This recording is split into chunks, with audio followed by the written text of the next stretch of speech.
नमस्कार अनि हार्दिक स्वागत छ कार्यक्रम विचार मन्थनमा म उपेन्द्र बस्नेतको।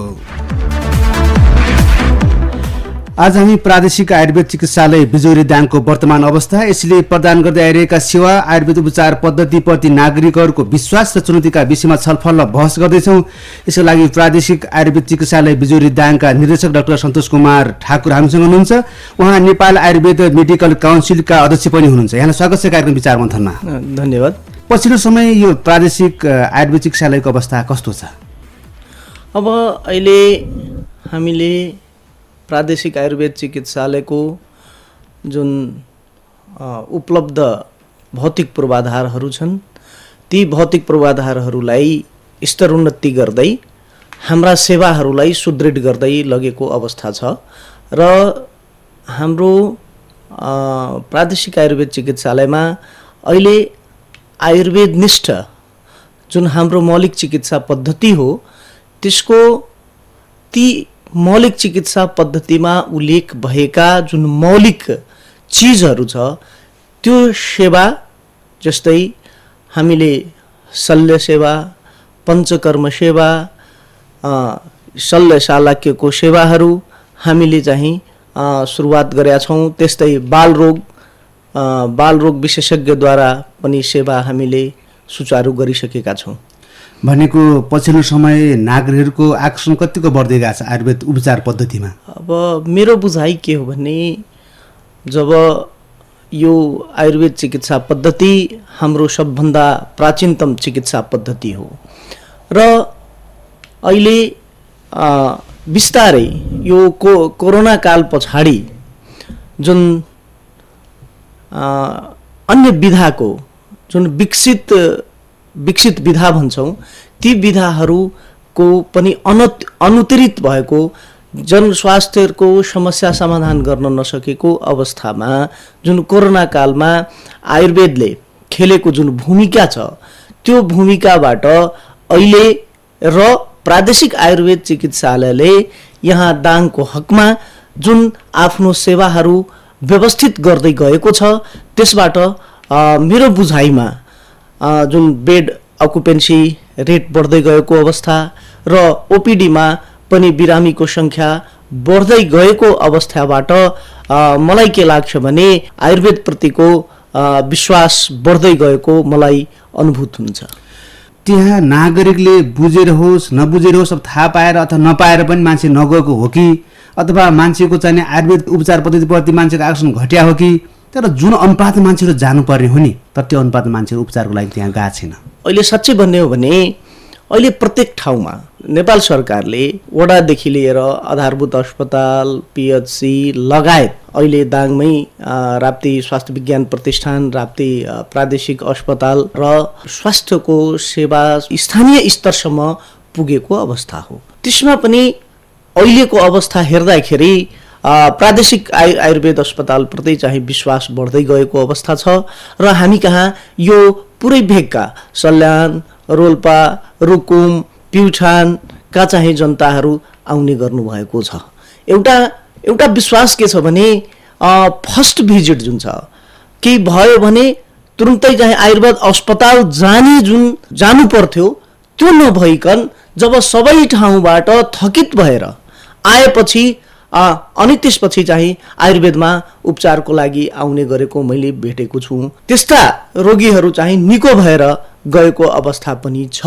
त्यसकारण म तपाईसँग किन यसमा सहमत छैन कि आयुर्वेद प्रतिको विश्वास घटेको हो। मलाई लाग्छ आयुर्वेद प्रतिको विश्वास या दाङको कुरा मात्रै नगरौँ, नेपालभरि नै र विश्वव्यापी रूपमै आयुर्वेद प्रति संसारभरि नै वैकल्पिक चिकित्सा पद्धतिको खोज, अनुसन्धान र मान्यता दिँदै गएको अवस्थामा म के अनुरोध निवेदन गर्न चाहन्छु भने, प्रत्येक पद्धतिको चिकित्सा पद्धतिको आफ्नै लिमिटेसनहरू हुन्छ। एलोप्याथको आफ्नो लिमिटेसन छ, आयुर्वेदको आफ्नो लिमिटेसन छ, सबैको गुण र दोष हुन्छ र मलाई के लाग्छ भने यो आयुर्वेद भनेको निरापद चिकित्सा पद्धति भएको र हामीले औषधि बिना पनि धेरै रोगको हामी चाहिँ उपचार गर्ने गरेका छौँ। जस्तो पञ्चकर्म चिकित्सा अहिले निश्चित रूपमा तपाईले भन्नुभयो जस्तै यसको प्रचार प्रसारको अभाव र हामी जनसमक्ष हाम्रा विशेषताहरू, हाम्रा चाहिँ सेवाका स्तरहरूलाई हामी जनसमक्ष ल्याउन नसकेको निश्चय पनि हो र त्यसर्थमा यहाँहरूको माध्यमबाट म सम्पूर्ण यो प्रदेशवासीलाई नै के निवेदन गर्न चाहन्छु भने कि आयुर्वेदबाट पनि रोग निको हुन्छ र रोग निको भन्दा पनि हामी चाहिँ हाम्रो एउटा ठुलो भनाइ के छ भने स्वास्थ्यस्य स्वास्थ्य रक्षणम आतुरस्य विकार प्रशमनम च भनेर उ छ कि हामीले चाहिँ रोगै नहुने दिने भन्ने पनि हामीले काउन्सिलिङ सुरु गरेका छौँ, थेरापेटिक योगाका कार्यक्रमहरू गरेका छौँ। त्यस्तै चाहिँ के खाने के नखाने कुन ऋतुमा के गर्ने भन्ने कुराहरू हामीले चाहिँ सुरुवात गरेका छौँ। त्यस्तै अहिले एउटा बच्चाहरूको लागि 5 वर्षसम्म जन्मदेखि 5 वर्षसम्मको लागि हामीले स्वर्ण बिन्दु प्राशन कार्यक्रम सुरु गरेका छौँ। त्यो भनेको के हो भने बच्चाहरूमा चाहिँ स्मरण शक्तिलाई बढाउने, बच्चाको चाहिँ जुन ग्रोथ हो त्यो ग्रोथलाई चाहिँ यसले बढाउँछ र रोग प्रतिरोधक क्षमतालाई चाहिँ बढाउने गरेछ र हामीले लगभग 6 महिनादेखि यो कार्यक्रम नेपालमै पहिलो पटक यो सुरु गरेका छौँ। र मान्छेको सहभागिता, बच्चाहरूको सहभागिता लगभग हजार जनासम्मको हुने गरेछ। आज पनि तपाईसँग कुरा गरिराख्दाखेरि हाम्रो अस्पतालमा स्वर्णबिन्दु प्राशन कार्यक्रम सञ्चालन भइरहेको अनुरोध गर्न चाहन्छु। अब यो अस्पतालमा किन मान्छेहरू उपचारको लागि जाने र त्यहाँ कुन कुन खालको रोगको उपचार हुन्छ? मैले यहाँलाई के निवेदन गरौँ भने हामीमा पनि आयुर्वेदमा पनि विशेषज्ञ स्तरको सेवा उपलब्ध छ र त्यसमा पनि मैले यहाँलाई के भने जति पनि यो जीर्ण रोगीहरू हुनुहुन्छ हैन, चाहे वातको रोगी होस् या चाहिँ अम्लपित्त भन्छौँ जसलाई हामी चाहिँ हाइपरेसिटी वा ग्यास्ट्राइटिसको कुराहरू छन्, त्यस्तै चाहिँ अब न्युरोलोजिकल प्रब्लमहरू छ हैन, जीर्ण अवस्थाको रोगीहरू हुनुहुन्छ हैन, सम्पूर्ण चिकित्सा हामी कहाँ चाहिँ उपलब्ध छ। र म के आग्रह गर्न चाहन्छु भने फर्स्ट भिजिट गर्दा पनि हामीले चाहिँ आहार करेक्सन गरेर, विहार करेक्सन गरेर, पञ्चकर्मको माध्यमबाट हामीले रोगको अवस्थालाई चाहिँ बढ्न पनि दिँदैनौँ र जुन वर्तमान अवस्था छ, वर्तमान केही समस्या लिएर आउनु भएको छ भने तत्काल निको हुने पनि गरेको छ।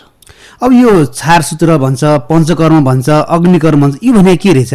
यो वास्तवमा भन्ने हो भने यहाँलाई के निवेदन गरौँ भने कि अहिलेको जुन सर्जरी हो यो सर्जरीको हिस्टोरिकल अवस्था यदि हामीले हेर्ने हो भने, ऐतिहासिक पृष्ठभूमिलाई केलाउने हो भने हाम्रो आयुर्वेदको ऋषि सुश्रुतलाई फादर अफ सर्जरी भन्ने गरिन्छ।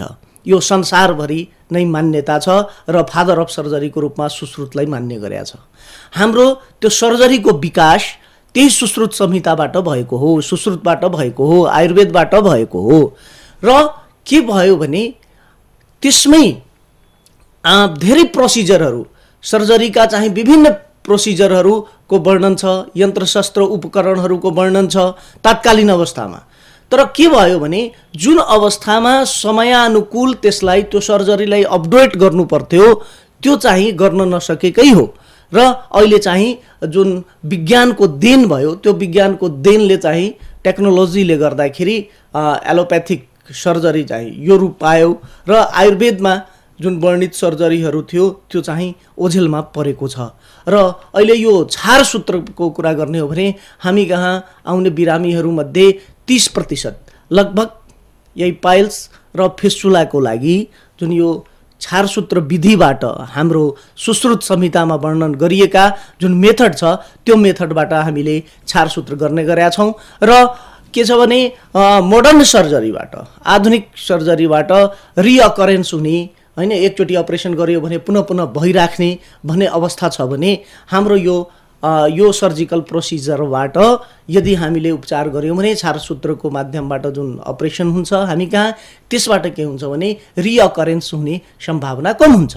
र पञ्चकर्म चिकित्सा भन्नेको के हो भने यो रोग विशेषको अवस्थामा पनि पञ्चकर्म चिकित्सा गरिन्छ, 5 वटा कर्महरू र स्वस्थ व्यक्तिलाई पनि पञ्चकर्म चिकित्साको माध्यमबाट उसको शरीर शुद्ध हुन्छ र शरीर शुद्ध भएपछि रोगहरू लाग्न दिँदैन र यस्तो गर्दाखेरि जुन अहिले नसर्ने रोगहरूको नन कम्युनिकेबल NCD को जुन अहिले चाहिँ भयावह रूप देखिरहेको छ त्यसको लागि आयुर्वेद नै ठुलो उपाय हो र त्यसका लागि चाहिँ हामी चाहिँ आहार विहारदेखि लिएर काउन्सिलिङ र पञ्चकर्म चिकित्साको माध्यममा हामीले जनसमक्ष पुर्याउन सक्यौं, जनताको विश्वासलाई चाहिँ जोड्न सक्यौं भने NCD मा नसर्ने रोगहरूमा हाम्रो महत्त्वपूर्ण भूमिका भएर जान्छ।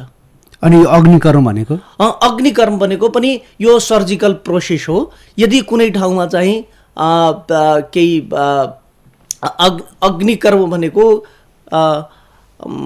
आगोको माध्यमबाट डाइरेक्ट हिटको माध्यमबाट हामीले चाहिँ सर्जरीको प्रोसेस गर्छौं। जस्तो मुसाहरू आयो अरु केही आयो भने त्यहाँ अग्निकर्म गर्छौं। त्यस्तो पेन रिलिफको लागि पनि अग्निकर्म गर्छौं। त्यस्तै चाहिँ हाम्रो जलौका जुकाबाट पनि चिकित्सा हामीले गर्ने गरेका छौं हैन। जस्तो एलोपेसियाको लागि हैन, कपाल जुन झर्ने समस्या छ त्यसको लागि, भेरिकोज भेनको लागि हैन, त्यस्तो अवस्थामा हामीले जलौकाको विधिबाट अगाडि नै निवेदन गरे कि हामीले चाहिँ अहिले प्रादेशिक आयुर्वेद चिकित्सालयले आयुर्वेदमा रहेको मौलिक जुन प्रोसिजरहरू छ बिना औषधि ये चिकित्सा जुन छ त्यो मौलिक चिकित्सालाई हामीले यो विगत 1 वर्षदेखि यसलाई चाहिँ बाहिर ल्याउने प्रयास गरिरहेका छौं र त्यसबाट जनताहरू लाभान्वित पनि भइरहेको अवस्था छ र दिनानुदिन हाम्रो कहाँ बिरामीको संख्या बढ्दै गएको अवस्था छ। अब यो पञ्चकर्म र अग्निकर्म जो छ नि, यो विधिबाट कतिजनाले मान्छेले उपचार सेवा लिएका छन् र कस्तो अवस्थामा हुन्छ यो? र अहिले मैले भर्खरै निवेदन गरेँ कि हामीले चाहिँ अहिले यो 30% जति हैन, 30% जति मान्छेहरू चाहिँ अहिले हाम्रो पञ्चकर्म, हाम्रो टोटल बिरामी संख्याको 30% अहिले पञ्चकर्म सेवा हैन, त्यसपछि छारसूत्र, पञ्चकर्म आदि सेवाबाट लाभान्वित भइराख्नु भएको छ। र अहिले म यहाँलाई के भनौँ भने हामीसँग 30 शय्याको बेड उपलब्ध छ र प्राय चाहिँ हाम्रो बेडको अकुपेन्सी रेट जुन छ त्यो अहिले चाहिँ भ्याइ नभ्याइ छ। हामीले चाहिँ अहिले अब प्रादेशिक सरकारले चाहिँ 50 शय्यामा स्तरोन्नति गर्नुपर्ने अवस्था छ र मलाई लाग्छ यही आर्थिक वर्षमा 50 शय्यामा यसको स्तरोन्नति हुनेछ। र अर्को के हो भने पूर्वाधारको कुरा, पूर्वाधारको कमी छ र मलाई लाग्छ 50 शय्याको जुन एउटा नेपाल सरकारले मिनिमम सर्भिस स्ट्यान्डर्ड बनाएको छ त्यो मिनिमम सर्भिस स्ट्यान्डर्ड अनुसारको सेवाहरू प्रदान गर्नका लागि त्यहाँ अहिले नयाँ भवनको आवश्यकता मैले देखेको छु र नयाँ भवन बन्यो भने MSS अनुसारको भवन बन्यो भने हामीले आफ्नो सेवाको गुणस्तरलाई अझ चाहिँ माथि लिएर जान्छौं र यसबाट जनता लाभान्वित हुन जानेछ। तर यो राज्यको यसमा ठुलो लगानी छ आयुर्वेद चिकित्सा पद्धतिमा, तर एउटा सामान्य नागरिक सामान्य चोटपटकदेखि ठुलो चोटपटक लाग्यो भने पनि उपचारको लागि एलोपेथिक अथवा मेडिकलमा अथवा हस्पिटलमा गएर जान्छ, तर यहाँ आउँदैन के मान्छे? हैन, चोटपटक लाग्दाखेरि हामीले एउटा फर्स्ट एडको माध्यमबाट चाहिँ सेवा चाहिँ दिइराखेका छौं। मैले अगाडि नै भने प्रत्येक विधाको आफ्नो चाहिँ एउटा लिमिटेसनहरू हुन्छ। त्यो लिमिटेसनहरूले गर्दाखेरि जस्तो सामान्य चोटपटक लाग्यो भने अब तपाईले हेड इन्जुरीको कुरा गर्नुभयो भने हामी कहाँ त्यो चाहिँ न त्यस किसिमको इन्फ्रास्ट्रक्चर छ न त्यस किसिमको सेवा छ। त्यसकारण के हो भने ब्रेन हेमरेज हेड इन्जुरी भएर आयो भने हामीले हेर्ने कुरा पनि भएन हैन। त्यो के हो भने त्यो हाम्रो नोहाउको कुरा भयो, स्किलका कुरा भए, त्यो ज्ञानका कुराहरू भए। त्यसकारण सबै चिज एउटै पद्धति चिकित्सा पद्धतिको यो ठेक्कापट्टा भयो जस्तो होइन। किनभने हरेक मैले अगाडि नै निवेदन गरेँ कि एलोप्याथको आफ्नो विशेषताहरू छन्, त्यसका लिमिटेसनहरू पनि हुन्छ। त्यस्तै आयुर्वेदका आफ्नै विशेषताहरू छन्, त्यसका लिमिटेसनहरू छन्।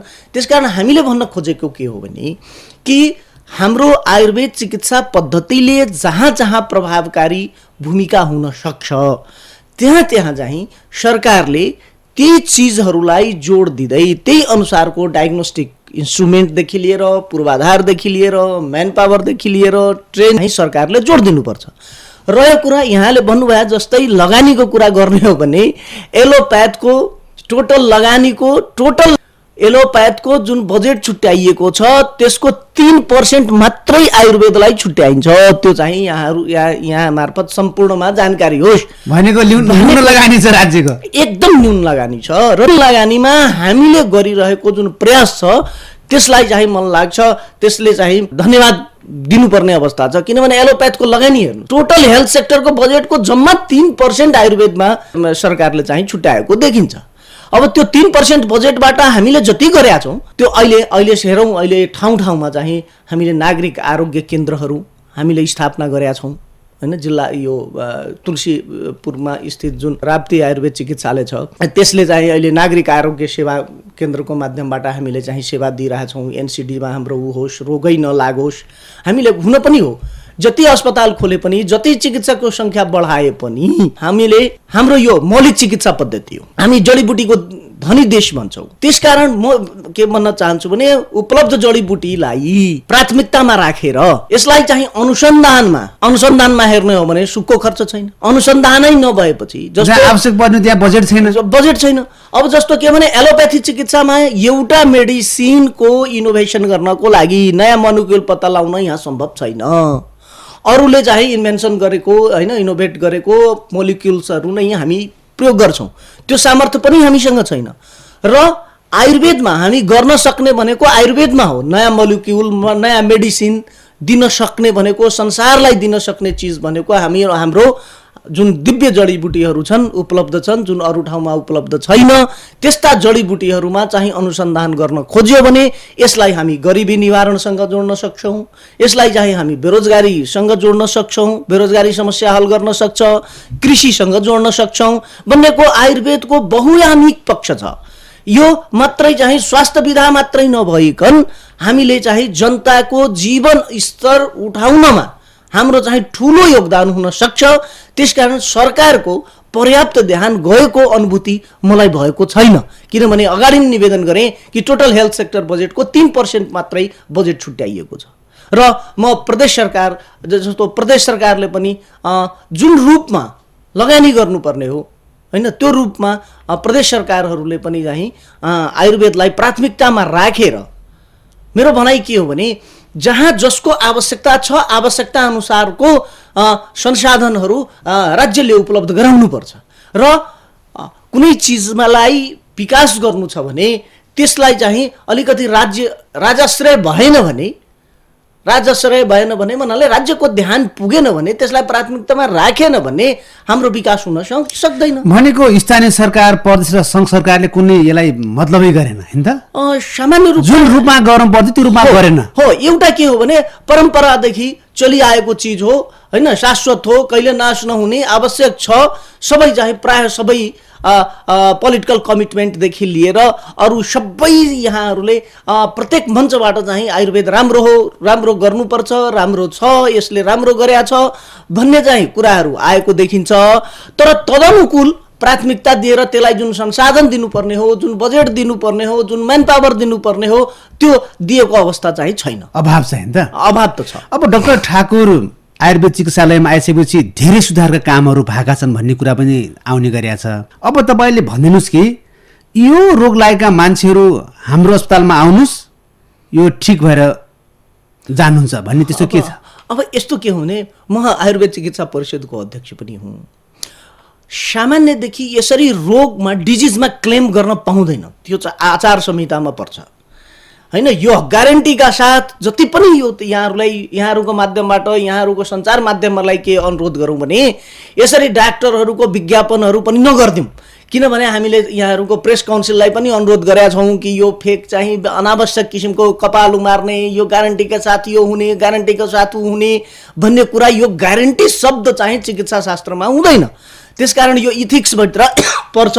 यहाँहरूले पनि त्यस्ता किसिमका प्रचार प्रसारलाई चाहिँ निषेध गर्नुपर्छ। र अर्को रह्यो कुरा, हाम्रो जुन सेवाहरू छन्, मैले अगाडि नै अनुरोध गरेँ कि हरेक किसिमका रोगहरूमा, खास गरी इमर्जेन्सी सेवा बाहेक हामी कहाँ यदि चाहिँ हामी कहाँ चाहिँ विभिन्न रोगहरूको होइन, पेट सम्बन्धी विकार भएको होइन, नसा सम्बन्धी भएको होइन, अरू जति पनि रोगहरू छन् ती हाम्रै एप्रोचबाट हाम्रै सिस्टमबाट हामीले चिकित्सा गरिरहेका छौँ। र ग्यारेन्टी भन्ने शब्द जुन छ नि यो चाहिँ चिकित्सा शास्त्रमा छैन, मतलब उपयुक्त हुँदैन, यो आचार संहिताभित्र पर्दैन। यदि कुनै डाक्टरले भनिरहेको ग्यारेन्टीका साथ सबै उपचार गरिदिए होइन, सबै उपचार गर्ने ग्यारेन्टीका साथ यो हुन्छ, ग्यारेन्टीका साथ यो हुन्छ, यो गलत कुरा हो। यसलाई हामीले काउन्सिलरहरूले त्यो त यो मेडिकल काउन्सिलमा कारबाही गर्नु पर्यो नि यस्तो मान्छेलाई त हैन। त्यस्तो मान्छेलाई पनि कारबाही गर्नु पर्यो। र यसको प्रमुख माध्यम भनेको सञ्चार माध्यमहरू हुनुहुन्छ। सञ्चार माध्यमहरूले आफ्नो विज्ञापनका लागि हुन सक्छ होइन, विविध कारणहरू होला, तर के हो भने यसलाई मैले अगाडि नै निवेदन गरेँ, यो पत्रकार महासङ्घदेखि लिएर सबैसँग हाम्रो केन्द्रीय लेभलमा सबै काउन्सिलरहरूलाई हामीले बसेर कुरा गरेका छौँ कि यस्ता किसिमको चाहिँ फेक कुराहरू, अनि त्यसपछि के भन्छ भने डाक्टरको नाउँ लेख्ने, अनि त्यसमा चाहिँ उपाधि एउटा छ, गर्ने नलेज एउटा छ ल, तर लेख्छ के भने बाल रोग विशेषज्ञ होइन, बाल रोग सम्बन्धी सम्पूर्ण उपचारहरू गरिन्छ होइन, त्यस्तै कुनै के स्पेसलिस्ट, जबकि उसको योग्यता तदनुकूल भएको हुँदैन। त्यसकारण त्यस्ता चिजलाई पनि निरुत्साहित गर्नुपर्छ र सबै काउन्सिलरहरूले त्यसलाई चाहिँ निरुत्साहित गर्नका लागि कार्यक्रम अगाडि बढाएका छौँ। त्यस्ता मान्छेहरूलाई चाहिँ यो कारबाहीको भागी हुन्छ, त्यस्ता चाहिँ नगरौँ भन्ने पनि निवेदन गर्छु। र अर्को, आयुर्वेदको नाउँमा यो बाटोमा चाहिँ होइन जडीबुटी राखेर चाहिँ क्लेम गरेर होइन यो ठिक हुन्छ त्यो ठिक हुन्छ भन्ने कुराहरू पनि यो गलत कुरा हुन्। हाम्रो आयुर्वेदलाई बदनाम गराउने, आयुर्वेदलाई बदनाम हुने चिज पनि छ। आयुर्वेद भनेको धुलो पिठो मात्रै होइन। म के निवेदन गर्न चाहन्छु भने यसमा पनि तपाईँको चाहिँ जसरी MBBS हुन्छ त्यस्तै BMS हुन्छ, त्यस्तै विभिन्न विषयका विशेषज्ञ MD MS पनि हुन्छ, PhD सम्मको पनि योग्यता हुन्छ। त्यसकारण यो आयुर्वेद भनेको यो धुलो पिठो मात्रै हो भन्ने जुन यो मानसिकता छ त्यसबाट माथि उठेर कुनै प्राइभेट क्लिनिकमा जाँदाखेरि पनि होइन, सरकारी उसमा जाँदाखेरि पनि उसको विशेषज्ञता हेरौँ र कसैले चाहिँ फेक किसिमले क्लेम गर्न पाउँदैन, त्यो पनि निवेदन गर्न चाहन्छु। त्यो दण्डनीय अपराध हो। पछिल्लो समय पाइल्सका बिरामीहरूको सङ्ख्या बढ्न थालेको छ होइन। अब तपाईँको अस्पतालमा गएर मान्छेले उपचार गर्यो भने पाइल्सको फिस्टुलाको कति रुपियाँमा उसले उपचार गरेर घर फर्किन्छ? एकदम सस्तो मन लाग्छ। म्याक्सिमम 5,000 देखि 7,000 रुपियाँमा हामी खाना पनि निःशुल्क छ, हाम्रो चाहिँ खाजा पनि निःशुल्क छ होइन। मात्रै चाहिँ प्रोसिजरको कस्ट मात्रै एकदम न्यून, त्यो सम्भवै छैन, अरू ठाउँमा सम्भवै छैन। त्यस्तो 5,000 देखि 5,000 6,000 3,000मा पनि हामीले चाहिँ त्यो अपरेसन गरेर आरामसँग हामीले एक रूपमा एकदम सामान्य लो कस्टमा हामीले चाहिँ सेवा उपलब्ध गराइराखेका। त्यो उपचार मान्छे अन्त गयो भने उसले 20-25,000 खर्च गर्छ, 50,000 60,000 70,000सम्म पनि खर्च गर्छन्। काठमाडौँ गयो भने 50,000 60,000 लाखैसम्म पाउने पुग्ला। त्यही उपचार चाहिँ 5,000मा भइरहेको छ। तर हामी कहाँ यो बिरामी कति गाउने गरिरहेको छ अहिले राम्रो सङ्ख्या मैले भने नि, अहिले टोटल बिरामीको 30% चाहिँ हाम्रो पाइल्स फिस्टुलाको बिरामीहरू छ। त्यस्तो अवस्था छ है? त्यस्तो छ। यसलाई त खानपानले पनि समस्या पार्छ होला नि होइन? यो प्रमुख रूपमै खानपानबाटै उब्जिएको समस्या हो। हामीले चाहिँ खानपान गर्ने होइन, स्पाइसी फुडहरू खाने, जे पायो त्यही पनि त्यो खाने, खानामा नियमितता नहुने, अनि हाम्रो शारीरिक चाहिँ क्रियाकलाप नगर्ने, बसिराख्ने, अनि लामो समयसम्म चाहिँ कन्स्टिपेसन हुने, समयमा चाहिँ ध्यान दिएन भने यस किसिमको यो पाइल्स फिस्टुला जस्ता रोगहरू चाहिँ लाग्छ। त्यसकारण हामी चाहिँ यो कब्जियत कन्स्टिपेसन भयो भन्ने होइन, त्यो कन्स्टिपेसनलाई चाहिँ हेलचक्राइ नगरौँ, शारीरिक रूपमा चाहिँ हामी एक्टिभ हौँ, व्यायाम गरौँ, योगा गरौँ भन्ने अनुरोध पनि गर्न चाहन्छु। हामी कार्यक्रमको अन्तिम चरणमा आइपुगेका छौँ। मैले सोध्न छुटेको तपाईँले अझ के भन्नु लागेको छ, के छ छोटकरीमा? म छोटकरीमा के भन्न चाहन्छु भने हामीले आफ्ना सेवाका स्तरहरू, प्रादेशिक आयुर्वेद चिकित्सालय बिजौरी दाङले आफ्ना सेवाका स्तरहरू बढाएको छ र म समग्र यो प्रदेशवासीलाई नै निवेदन के गर्न चाहन्छु भने कि हामी एकदम सस्तो सरल रूपमा निःशुल्क औषधि पनि दिएर हामी चाहिँ सेवा दिइरहेका छौँ र बिना औषधि पनि हामीले चाहिँ काउन्सिलिङ पनि गर्ने व्यवस्था गरेका छौँ। योगाको व्यवस्था छ, आहार विहार सम्बन्धी हामी काउन्सिलिङ पनि गर्छौँ। त्यसकारण यहाँहरू चाहिँ प्रादेशिक आयुर्वेद बिजौरीमा आएर सेवाको लाभ उठाउन सम्पूर्णलाई म हार्दिक निवेदन पनि गर्न चाहन्छु र आयुर्वेदको नाउँमा जुन यो ठगी कामहरू भइरहेको छ त्यसलाई चाहिँ स्थानीय प्रशासन लगायत सचेत नागरिकहरूले त्यसलाई चाहिँ रोक्ने प्रयास पनि गर्नुपर्दछ भन्ने मेरो आग्रह पनि हो। रेडियोसम्म आएर आफ्नो महत्त्वपूर्ण समय दिनुभयो, यसको लागि यहाँलाई पनि धेरै धेरै धन्यवाद। तपाईँको रेडियो प्रकृतिलाई पनि म हार्दिक कृतज्ञता आभार व्यक्त गर्दछु। यहाँको माध्यमबाट मैले म कार्यरत चिकित्सालयको सेवा सम्बन्धमा र समग्र आयुर्वेदको विषयमा मैले आफ्नो चाहिँ विचार राख्ने चाहिँ मौका दिनुभयो, त्यसको लागि यहाँलाई धेरै धेरै धन्यवाद। प्रादेशिक आयुर्वेद चिकित्सालय बिजोरी दाङका निर्देशक डाक्टर सन्तोष कुमार ठाकुरसँग गरेको छलफलसँगै आजको विचार मन्थनको समय सकिएको छ। म पनि बिदा हुन्छु। नमस्कार।